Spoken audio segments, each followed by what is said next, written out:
Ladies and gentlemen, welcome to another installment of Around the Point here on YouTube.com. Thank you all for tuning in here back on the channel, watching this video. If you are new here, make sure you are hitting that subscribe button down below. Give this video a big old thumbs up and share it throughout your entire social media platforms. It is Money in the Bank Sunday. Money in the Bank is a couple hours from now. And being that there's a pay-per-view, usually Around the Point doesn't happen, and being that Around the Point hasn't happened in a while, I decided to do Around the Point here in the morning. It's going to be premiered by 12 p.m. time, so during your lunch hour or so, whatever it may be, you'll be watching this on YouTube.com on the premiere version, if you will. So I thank you all for tuning in. You can check me out on all social media. If you follow me at Heel Steven, whether it's Twitter, whether it's Instagram, whether it's YouTube in general, Snapchat, everything in general on my social media is at Heel Steven. If you have not yet checked out episode 294 of the TML podcast, it's available on the YouTube archives here on the channel. We discuss so many topics, including AEW going to TNT. We all talked about the issue that I had, the little back and forth Twitter exchange that I had with some dork wrestling news reporter from Cincinnati, and so many other topics in general regarding the Dark Side of the Ring episode with the Fabulous Moolah, and of course the Holy Grail of Tom McGee versus Bret Hart. So if you've not checked that out yet, go check it out. Myself, Walter, and Big Mike, we're literally live for like an hour with some change, so go give that a listen when you get a chance. Oh my god, allergy season is kicking my ass, people. I'm telling you that right now. Also, if you have not checked out yet, I did a Money in the Bank predictions. I want to say this was done on Thursday, so it's up in the archives if you've not watched that either. It's up in the archives. Give it a watch, give it a listen, as I predict what is. I predict, hopefully it's not, but I think it will be a very bad pay-per-view by WWE. And I've said this before, I'll say it again, they have done the worst television coming out of WrestleMania. And this wild card rule, the superstar shakeup, it's all in a fucking limbo. There's panic mode right now, if you will. So if you have not given that a listen, go give it a listen. The predictions, episode 294 of the TML podcast. But what you guys are here for tonight is, or today is Around the Point. You actually see me, holy shit. My oh my, there's so much to get into. Let's begin first with this big news that came out literally yesterday. This was not covered on the podcast, if you will. It's involving Double or Nothing. As you guys know, Double or Nothing is coming up this coming Saturday. It's literally Sunday right now. It's May 19th, but a couple days from now is Saturday. It is Double or Nothing Sunday. Saturday, that is. It's AEW's first official show from their company's existence at the MGM Grand in Las Vegas. It's sold out. People are traveling to Vegas for Double or Nothing, be part of StarCast, and just the wrestling experience, right? And one of the matches that were promoted for this event was PAC, the Bastard PAC, versus Hangman Page. This match was announced months ago, and now it looks like it's not even happening. It's been pulled. They pulled the plug, if you will. They fucking pulled the plug. And apparently, because of this, there's an angle done literally last night at a WrestleGate show in Nottingham, England, and it involved PAC and Hangman. Per Dave Meltzer, he reports that the angle was to present the match that has been built up because the match won't be taking place at Double or Nothing. The word from AEW is that it's been nicked due to creative differences. PAC won't be working Double or Nothing. And with PAC being the Dragon Gate champion, as you guys know, he also does Dragon Gate, and he's very, very committed to Dragon Gate in Japan, hence why he hasn't gone to New Japan or Pro Wrestling Noah when he went back to Japan after leaving WWE. He's taken the role very seriously. He has also not agreed to take any losses while winning the championship, the Dreamgate Championship. So in order to protect that belief, he has worked draws with the likes of Zack Sabre Jr. and Will Ospreay And again, there's an issue with also AEW, who wants to present their product as a sports-like atmosphere and had their own direction of what they wanted, basically. And here's the thing about it, okay? I know people are very upset with PAC. Oh my God, you don't want to do business. You don't want to, take a job or take an L and all that stuff. Even though you think about it, PAC has been taking L's for a while when he was in WWE.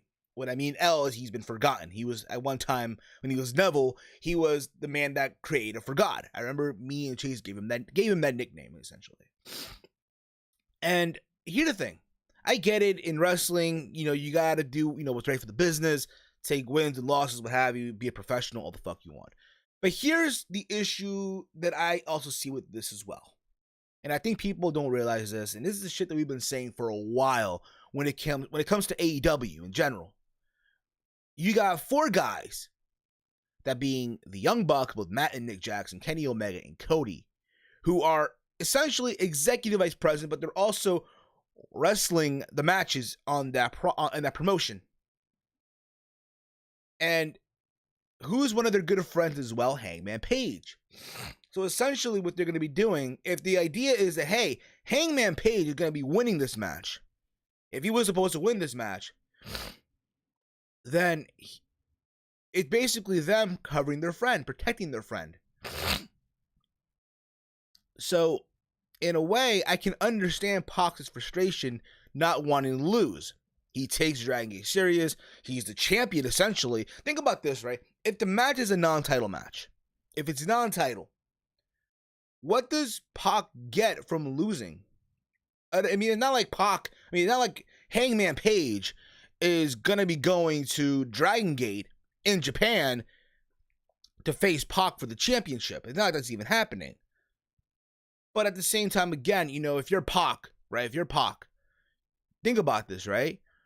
He's wrestling a guy whose friends, very good friends, he's featured, the guy that he's facing is featured on YouTube series, on a series of YouTube videos of being the elite, where he's doing this full gear challenge.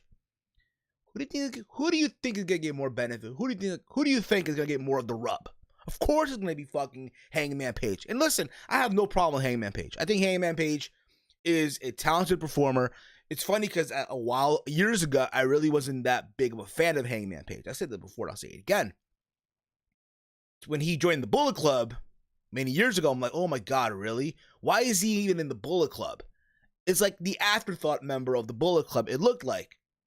And then as time went on, he improved. He had these great matches in Ring of Honor, hell, even in New Japan.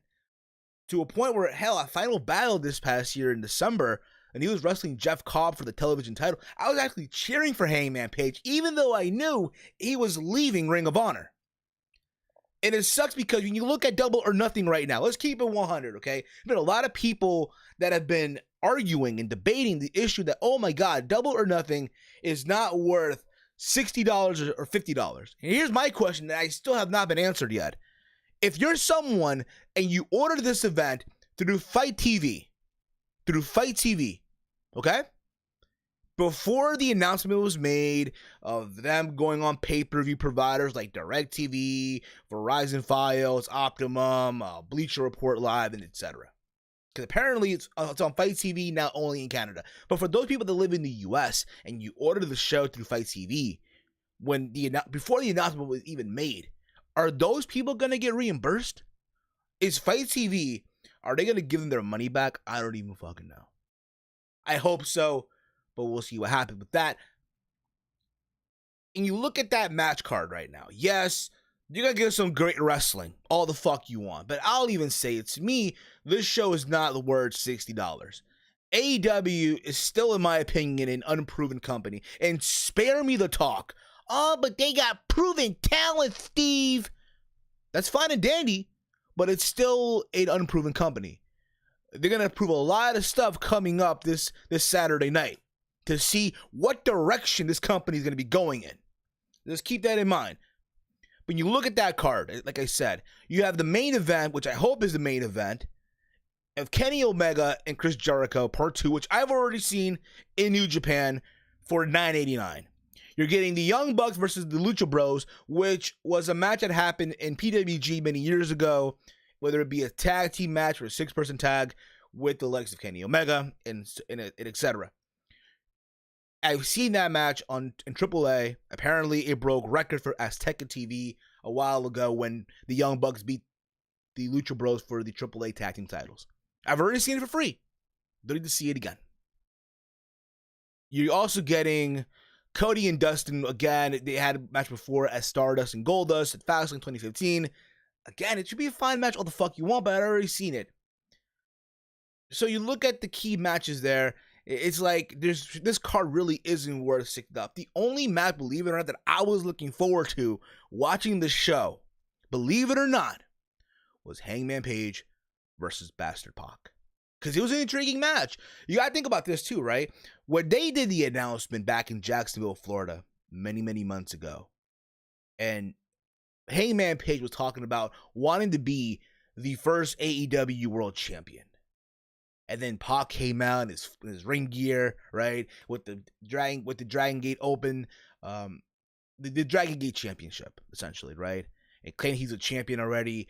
Oh my God, there's already something there. Oh my God, a match to look forward to. And I really was. And now this happened. And not only that, but it happened, and no disrespect to anyone in the UK, this happened at an indie show in the UK.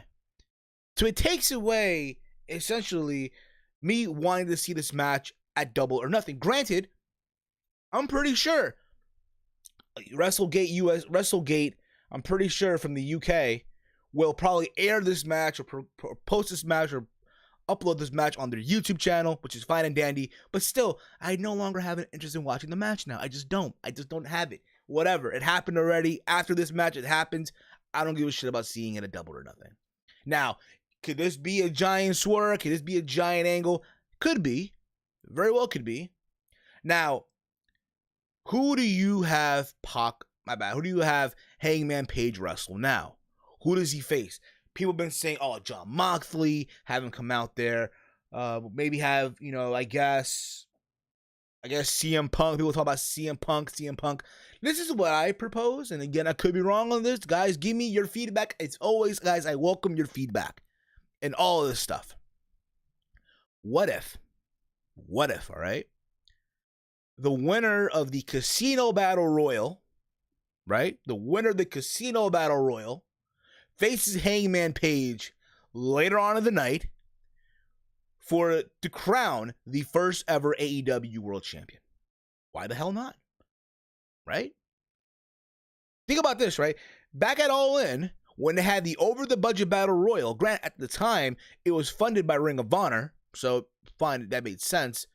You had the winner of the Over the Budget Battle Royal face the Ring of Honor World Champion at the time, Jay Lethal, and the winner of that was Flip Gordon, who wore a luchador mask, was in disguise.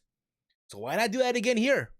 If Pac doesn't want to do quote-unquote business, but at the same time, again, I understand his position. I get it. You take that title serious. You do not want to make Dragon Gate look bad. Because think about this. Eventually, Pac has to go back to Dragon Gate. If he goes back, oh my God, our champion took a loss in America. It's kind of like, I get that. Think about this too. Why do you think a lot of times when New Japan does a lot of these Ring of Honor shows, 9 times out of 10, it's the New Japan guys that go over to the Ring of Honor guys? You wonder that, right?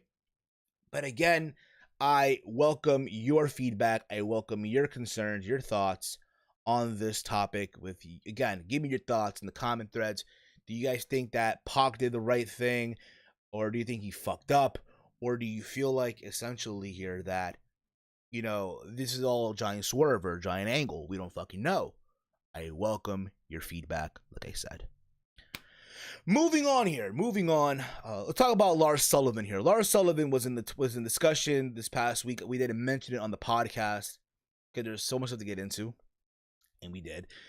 Lars Sullivan, as you guys know, has been in talks on the internet for some shit that he said in the past. And it's crazy because someone digged up this shit. Apparently, this person who digged up the past has no life. I'm sorry, but anyone that does that is, in my opinion, a low-life piece of shit. If you're going to go and dig up someone's past because you have nothing to do with your life. Okay, because you're so bored with your life, what am I going to do to be cool and edgy? Let me go on Twitter and search up these wrestlers past. Try to see if this person can get fired or released or whatever and be in heat. Because now you think about it, Lars Sullivan is in quote-unquote heat for no reason. Uncalled for heat, in my opinion. But yeah, he apparently said something on some bodybuilding page or some Reddit page where he said some derogatory stuff. And WWE found out about it. And they didn't fire him, which is, I think, is a good move. They didn't fire him. They didn't suspend him. But what they have done, I think it's kind of silly. He was fined $100,000. $100,000.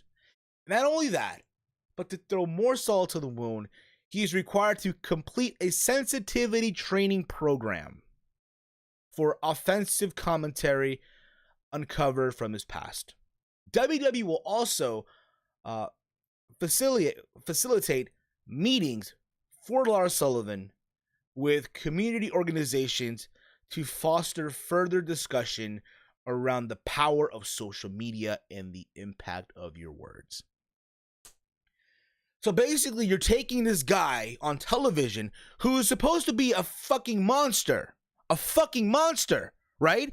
He's labeled as the fucking, what was he being called at NXT a while ago? The Freak, right? He was the fucking Freak. I'm not sure if they call him still the Freak, but you're basically, essentially taking this quote-unquote freak and you're making this guy take sensitivity classes. I can't take him serious no more. I can't. I get it. We live now in a time where everyone is on this SJW bullshit. We live now in a time where people can't take shit serious. We live now in a time where everyone is so thin-skinned. You don't believe me?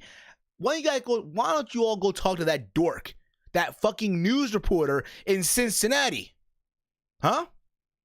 That motherfucker's a thin-skinned piece of shit, but that's just around the point. Listen, I get it. We all make mistakes. I'm not condoning what Lars Sullivan did. Listen, again, we all make mistakes. No one's fucking perfect. But let me ask you a question. Yes, we've all made some mistakes in the past, but let me ask you this question, Mr. Perfect One. Tell me how many mistakes you've never made. Tell me how perfect your life is. Yes, we've all at one time or another on social media have said some stupid shit. We all have. We have. Let's not, be around the bush about it. Let's not act like all of a sudden, we all live a perfect life. But damn, I feel like, again, it's so silly. It's so ridiculous. Not only that, too, but hell, even Johnny Gargano. Johnny Gargano is also in some heat, I guess. Not that serious, but there's some shit from 2010. We talked about transgender, transsexuality. This is what he wrote back in 2010. I should have to read it, but I am anyway. Transsexual update of the day. It's still weird. It still has a penis. And listen, people, to my surprise, are not going hard on Gargano, which I think is great. And here's the thing about it. I think, again, when we're all young, we're all immature, we're all, we will say stupid shit without thinking about it. I'll be real about it. You go through some of my stuff in 2010, 2011, I would say some kind of controversial shit. I ain't gonna lie to you guys. The other day, I went through my old content from 2012, 2013, 2012, 2013. And I ain't gonna lie to you. Watching it now, what I did back then, is cringeworthy. I cringed at a lot of the shit that I did.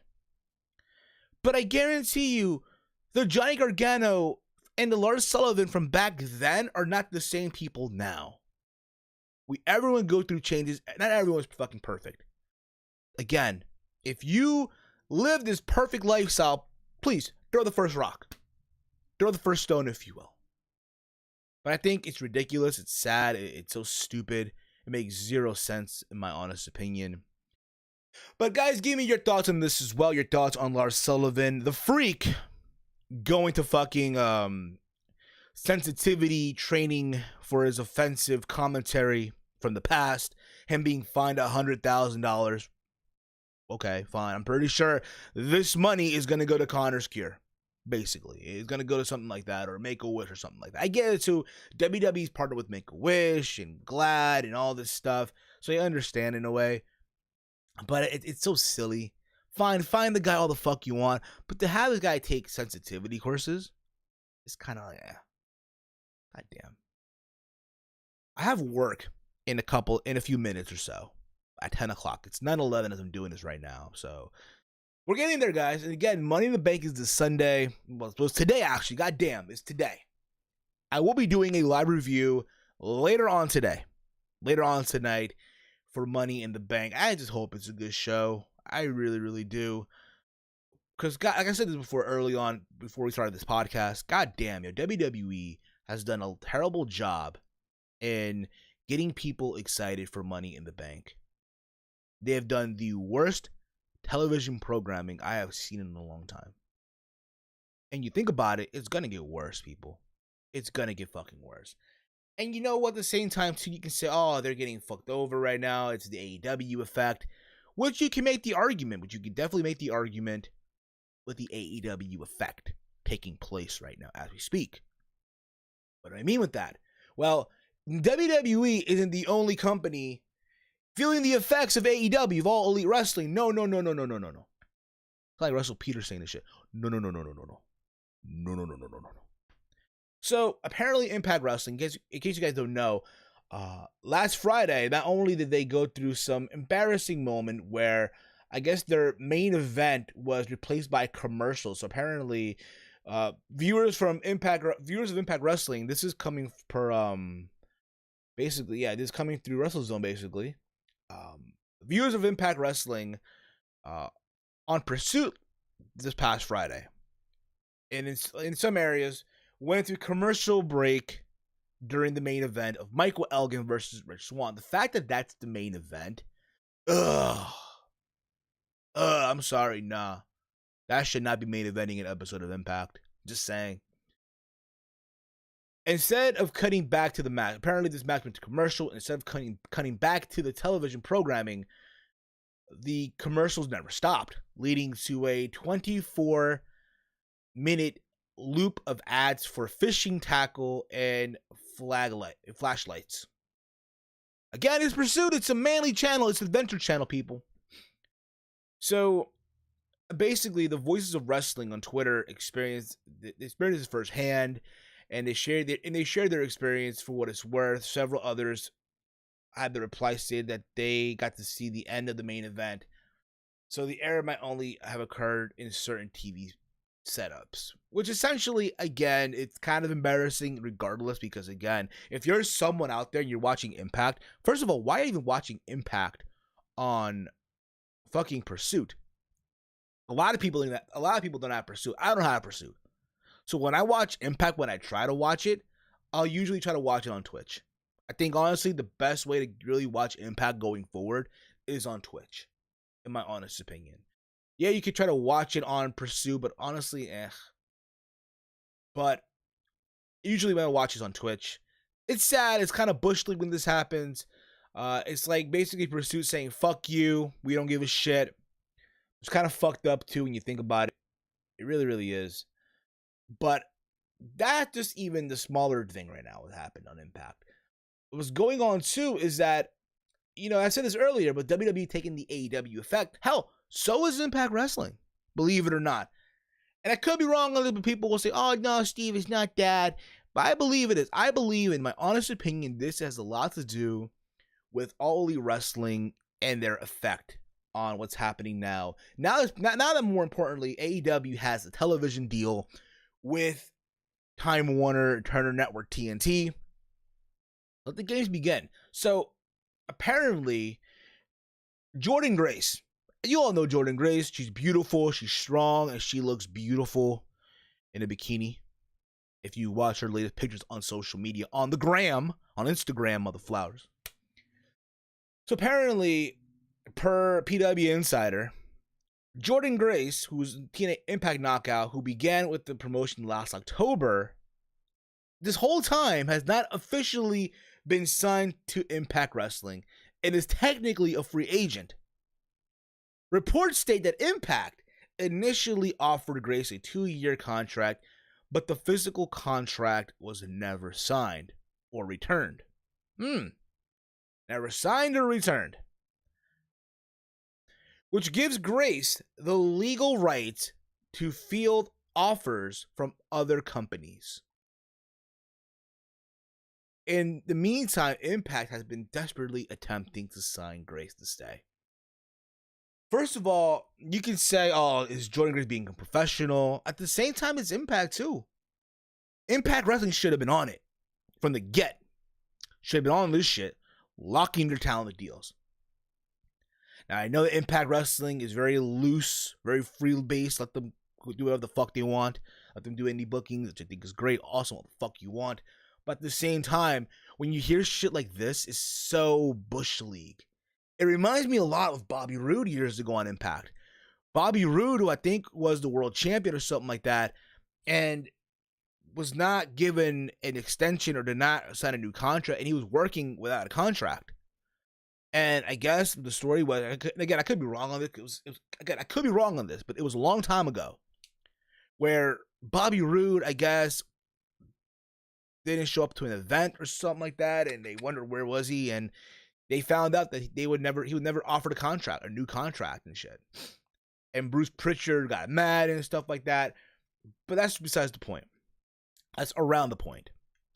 And you look at this. You look at the situation right now. Jordynne Grace, when you think about it, right? In her time on Impact, she's had some matches. She's had some good showings. She's won some matches. Also, she was competing for the Knockouts Championship this past pay-per-view Rebellion against Tye Valkyrie. And this whole time without a contract. And you think about this too now, right? Who's to say that she'll stay? She could very well stay with Impact Wrestling. That would be great, awesome. I think she's a good performer. Just like someone that I think is also a good performer, Tessa Blanchard. But here's what I say also. AEW finally got this TV deal with Time Warner Turner. And I think a lot of talent were waiting to see what was going to happen with AEW. There's a possibility that Jordynne Grace could possibly join All Elite Wrestling. I'm not saying it's going to happen. Or maybe she'll join WWE, what have you. But there's that possibility that she'll go to AEW. And let's go back to what I said a while ago. Hell, this even implies to Scarlett Bordeaux. Because apparently also Scarlett Bordeaux, in case you guys don't know, she's the Smoke Show. She's probably, in my opinion, one of the best acts on Impact Wrestling. Probably one of the best acts. A lot of her stuff gets a lot of views. People go crazy about it. People rave on social media. Apparently, she even requested her release from the company last week. Bordeaux joined Impact at the tail end of last year and has been a consistent program with Disco Inferno, working at the Smoke Show. At this time, there's no word whether or not her request will be granted, but her current contract is set to expire this summer. Now, in case you guys don't know too, Scarlett Bordeaux is dating, in real life, Killer Kross. And Killer Kross also requested his release because he wasn't happy with the pay. He feels he deserves more. And Impact Wrestling did not want to grant his release. So you can make the argument, hey, my boyfriend feels like, in her case, right? Her boyfriend feels like it's being treated like shit right now. And you know what? I'm leaving too. That probably is the conception here. That probably is the belief. And it goes back to what I'm saying right now with AEW coming into effect. Now that AEW got this Time Warner deal with Turner Network, you don't think for 1 second that AEW won't try to sign these guys? They will try to sign these guys. I guarantee you it. Don't be surprised. Come by the time we're in October, by the time AEW has their first show on TNT, they could be very well be signed to AEW deals. And it goes back to what I said early on in the show. WWE isn't the only company feeling the AEW effect. It's going to be Impact Wrestling. And hell, it'll even be Ring of Honor. And I said this to a lot of people, off the air and on Skype calls and stuff like that. Again, let's assume, hypothetically speaking, if AEW, a year from now, gets a consistent rating that's up there, what they want it to be. And they have that momentum going for them. And by some miracle, they are kicking WWE's ass, right? It's gonna be, when you think about it, the death blow to Ring of Honor and Impact Wrestling. I'm sorry, it is. It's gonna be the death blow. It is. When you think about it, for so many years, Impact Wrestling and Ring of Honor have been scratching and clawing for that number 2 spot. For some people, it's Impact Wrestling. For some people, it's Ring of Honor, depending who you talk to. Depending on who the fuck you talk to and all that stuff. And let's be real about it, when you look at both companies right now, yes, they both deliver good wrestling. That's not a doubt. But the big problem is, I think a lot of people don't realize this as well, they both have no buzz right now. Impact Wrestling, yes, has done good wrestling, all the fuck you want. They have good talent. But they don't have that buzz right now to, oh my God, you got to watch Impact. Oh my God, because this and that. No, they don't have it. Ring of Honor is in all type of mess right now. They also don't have a buzz. Again, they got good talent. Ring of Honor, you look at the roster, they got the likes of a Marty Scurll, they got PCO, Brody King, Matt Taven, who's the current Ring of Honor World Champion, Jeff Cobb, the list goes on, right? Of all the talent that they have, Dylan Castle, Arush, Bandito, and as good a talent as they are, there's just no buzz with Ring of Honor also. Think about this, right? I said this when it happened. G1 Supercard was at the Garden, and New Japan's portion of the show delivered. It was great, awesome. But Ring of Honor's portion shot the bed. It really was. It shit the bed. Yeah, the ladder match was great. Don't get me the fuck wrong. Jay Lethal deserved to be at the Garden, right?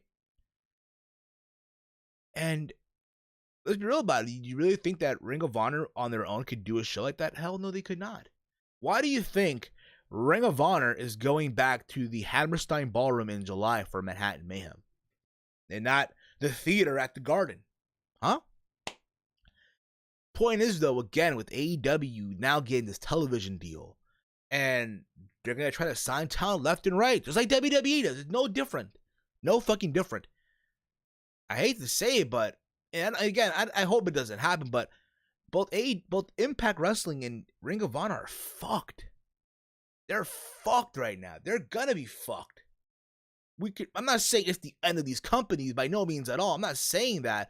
But the discussion of those two being the number 2 in America is no longer happening if AEW has their fucking way.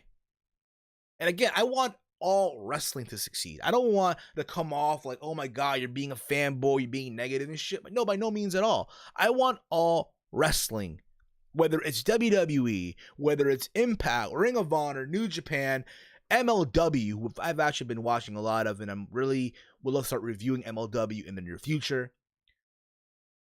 And so on and so forth. Evolve. Hell, even the local mom and pop indie fed that you go to on a weekend base. I want all of them to have success. I really, really do. So don't think for 1 second that, oh, I'm being negative, I'm being this and that. By no means at all. What I do hope happens from AEW in this whole effect is that WWE gets their shit together. And it pushes WWE to do better. Not just them, but everyone in general. I hope that, hell, Ring of Honor decides to get their shit together, Impact Wrestling decides to get their shit together, at the same time maybe find a better TV deal, because Pursuit, I'm sorry, not happening, and so on and so forth. At the same time, try to lock these talents into deals before they head out to either be to Connecticut or to Jacksonville, Florida. But guys, give me your thoughts on all of this, your thoughts on Jordynne Grace not being signed to an Impact Wrestling deal, and your thoughts on Scarlett Bordeaux wanting her release. Because I think it sucks too, because Scarlett Bordeaux has been one of the best acts on that show. And because she showed that, hey, she's a girl that looks attractive, she's beautiful as all hell. But she also showed you in a little bit of, in this past couple of weeks, these past couple of months, these past couple episodes of Impact, that she can also wrestle. Granted, she's been wrestling guys, she's been beating guys, and eventually she has to wrestle women. Hell, I would even say, hell, they might make Scarlett Bordeaux somewhere in the near future the Knockouts champion.